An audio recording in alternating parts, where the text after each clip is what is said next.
नमस्कार, आप सबका स्वागत है न्यूज़ मीडिया में। मैं अविराज सिंह राणा और आज हम बात करने जा रहे हैं एल्विस यादव पे जो संगीन आरोप लगे हैं उससे रिलेटेड लोगों की राय लेंगे। और हम आ गए हैं चंडीगढ़ विश्वविद्यालय में।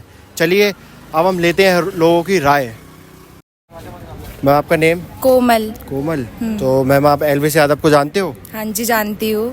अच्छा, जो अभी एल्विस यादव पे जो रिसेंटली केस लगा है कि वो सांपों की तस्करी करता है, और आपको क्या लगता है कि ये कितना केस रियल है या फेक है, या कोई उसे फंसाने की कोशिश कर रहा है?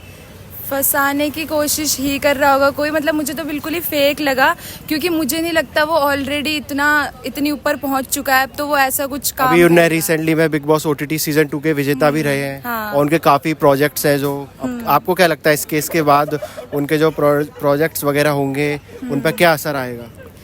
मुझे ऐसा लगता नहीं कि ज़्यादा कुछ इस पे इफेक्ट पड़ने वाला है, क्योंकि मतलब इतना कुछ उसने कर लिया ऑलरेडी, और ये केस ना खुद ही अपने आप ख़त्म हो जाएगा। ऐसे कुछ ज़्यादा नहीं बढ़ेगा, मुझे लगता है ऐसा। चलिए मिलते हैं आपसे। मैम, आपका नेम? ग्रुषा। आप जानते हो एल्विस यादव को, जो बिग बॉस सीजन OTT हाँ जी। सीजन 2 के विनर रह चुके हाँ हैं। जी, हाँ जी। और उन पर एक बहुत ही बड़ा आरोप लगा है कि वो सांपों की तस्करी करते हैं, उसका सेवन करते हैं और रेव पार्टीज करवाते हैं अच्छा। NCR में। हाँ जी, पता है मुझे। तो आपको क्या लगता है जो उनके फॉलोअर्स हैं उन पर क्या इफेक्ट जा रहा होगा इस चीज़ का? मुझे ऐसे कोई खासा एल्विस यादव पसंद तो नहीं है, बट हाँ, लोग होते हैं वो फॉलो कर लेते हैं उनको, तो वो एक इन्फ्लुएंसर टाइप का बन गया था। लेकिन अब ऐसा कुछ हो गया है तो मुझे तो नहीं लगता कि कोई। और कहा जा रहा है कि उनके ऊपर पॉलिटिकल पार्टीज का भी बहुत बड़ा सपोर्ट है। तो है ही है, वो तो दिखता ही है हर किसी को। हरियाणवियों के ऊपर सपोर्ट तो होता ही है। और आपको क्या लगता है ये केस आपके पॉइंट ऑफ व्यू से मतलब कितना आगे तक जाएगा, और रियल है या फेक है, या उनको कोई फंसाने की कोशिश कर रहा है? ये तो वैसे हम नहीं कह सकते, बट मुझे जहाँ तक लगता है ये फेक भी हो सकता है, क्योंकि अचानक से ये बात आई है सामने। क्योंकि वो पहले से इतने बड़े पद पे हैं और अचानक से ये बिग बात बॉस से पहले भी वो इतने फेमस हैं। उनकी ये रील्स चीज़ तो डालते हैं, है। ब्लॉग्स करते हैं वो यूट्यूब पे। तो मुझे ऐसा लगता है कि ऐसा कुछ नहीं है, देखते हो बाकी क्या होता है। आपका नेम? गुरप्रीत। गुरप्रीत। तो गुरप्रीत जी, आपको अभी जो फिलहाल आप न्यूज़ वगैरह तो देखते ही होंगे, जी। तो आप एल्विस यादव को जानते हैं? जी, वैसे पर्सनली तो नहीं जानता, बट हाँ, उन पे जो केस चल रहा है अभी, हाँ, सांप मैं की जानता तस्करी करते हैं, वो रेप पार्टीज करवाते हैं दिल्ली NCR में, हूँ। जी। और सेवन भी करते हैं, और बिग बॉस OTT सीजन 2 के विनर भी रह चुके हैं वो। जी, बिल्कुल। उन पे बहुत ही बड़ा संगीन आरोप लगा है कि वो ये सब करते हैं, पार्टीज करवाते हैं, तस्करी करते हैं। उस पर आप क्या कहना चाहेंगे?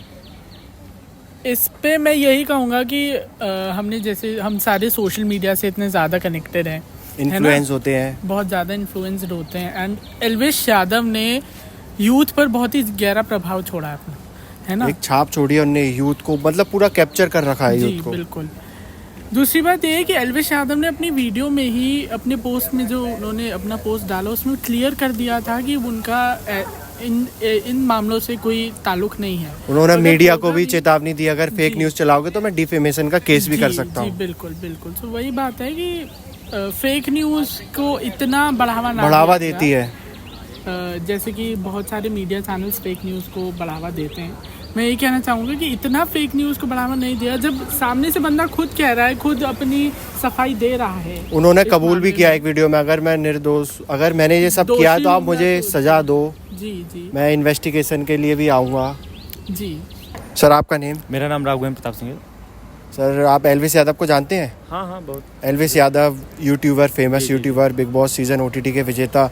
उन पे एक संगीन आरोप लगाया है कि वो सांपों की तस्करी करते हैं और उनका सेवन करते हैं और रेप पार्टीज करवाते हैं दिल्ली NCR पे। उस पर आपके क्या विचार हैं, और जो उनका यूथ है जो उनसे कैप्चर हो रखा है, उस पर उनका क्या प्रभाव पड़ रहा होगा?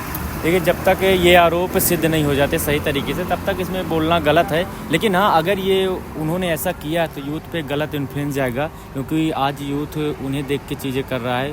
क्योंकि उनकी अगर जीत हुई है बिग बॉस में भी तो यूथ की वजह से हुई है, क्योंकि वो और उन्होंने अपने ब्लॉग के जरिए प्रूव भी कर दिया है कि उनका इस चीज़ में बिल्कुल भी हाथ नहीं है, 1% भी। हाँ, वो तो हम सब ने देखा। लेकिन अगर ये गलत है तो उनको सज़ा ज़रूर मिलनी चाहिए। लेकिन मैं यही कहना चाहूँगा कि ये कहीं ना कहीं उनके ऊपर आरोप लगाए भी जा सकते हैं, क्योंकि जब आदमी ऊंचाइयों पे जाता है तो इतने छोटे मोटे तो आते रहते हैं। और कहीं ना कहीं ये भी कहा जा रहा है कि उनके ऊपर बहुत बड़ा पॉलिटिकल बैकग्राउंड जो सपोर्ट है वो भी नज़र आ रहा है इस चीज़ में। उस पर क्या आपके विचार हैं? पॉलिटिकल सपोर्ट अगर वो सही हैं तो एक तरह से ठीक है, अगर उनको पॉलिटिकल सपोर्ट मिले, लेकिन गलत है तो फिर जैसे उन्होंने अपने एक स्टेटमेंट में बोला था कि जो लेफ्ट लॉबी है वो एक्टिव हो गई है, उस पर क्या आप कहना चाहेंगे? तो मैंने उन्होंने एकदम टारगेट कर दिया क्या कांग्रेस को? टारगेट उन्होंने नहीं किया। मैं आपको पहले यही बोला कि जब आदमी ऊंचाइयों पे जाता है तो कहीं ना कहीं लोग उनको ये होता है कि हम हमसे ज़्यादा ऊपर जा रहा है या स्टार बन रहा है, तो लोग पीछे लग जाते हैं और ये गलत आरोप भी हो सकते हैं जब तक ये वो अभी प्रूफ सिद्ध नहीं हुआ हो है। जाते, चलिए proof आप नहीं हो जाते। तो जैसा कि आप देख सकते हैं कि अभी हमने लोगों से बातचीत करी एल्विस यादव के ऊपर कि उनका जो केस है वो कितना रियल है और कितना फेक है, तो लोगों ने अपने अपने विचार रखे हैं उस पर। अब देखने ये बाकी है कि ये केस कितना रियल है।